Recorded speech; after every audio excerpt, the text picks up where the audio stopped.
Hello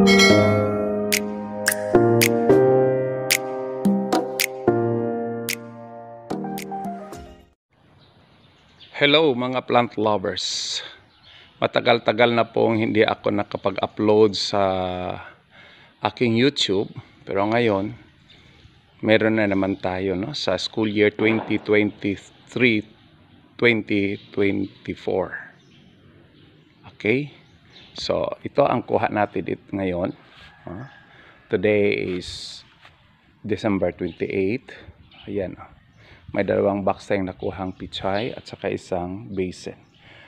Purely organic ito mga plant lovers. So tingnan nyo, marami pang naiwan dyan, maliliit. No?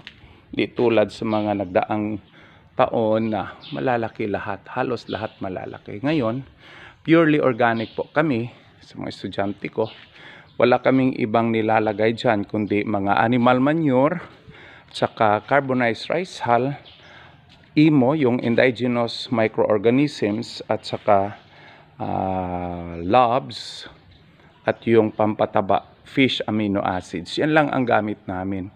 May talagang malaking kaibahan kung mapapansin natin yung growth and health ng ating pichay. Paggamitan natin ng mga inorganic fertilizer, of course, matataba yan. Malalaki ang stem at dahon. Pero ngayon, dahil sa nag-pure organic ako, para naman sa kalusugan ko at sa mga customers natin, sa paligid, sa lupa, ayan na. Marami pang makukuha tayo sa susunod na pag-harvest. At least, akala ko, maliliit lang. Malaki pala. Ito, malaki pa rin. Ang pinili ko na lang yung mga malalaki. Pero, mas marami yung mga maliliit. Dito yan sa ating first plot. Dito naman sa second plot, ito mas maraming maliliit dito. Kasi alam mo, shaded ang area nito. May niyog dyan. Ang resulta itong pichay natin. Ang liit-liit, payat-payat. Okay, so yan, madamo.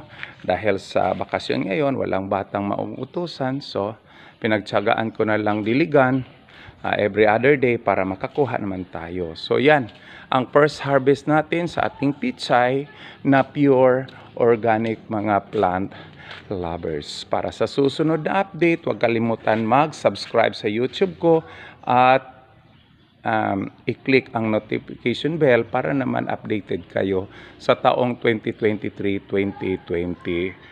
Maraming salamat mga plant lovers.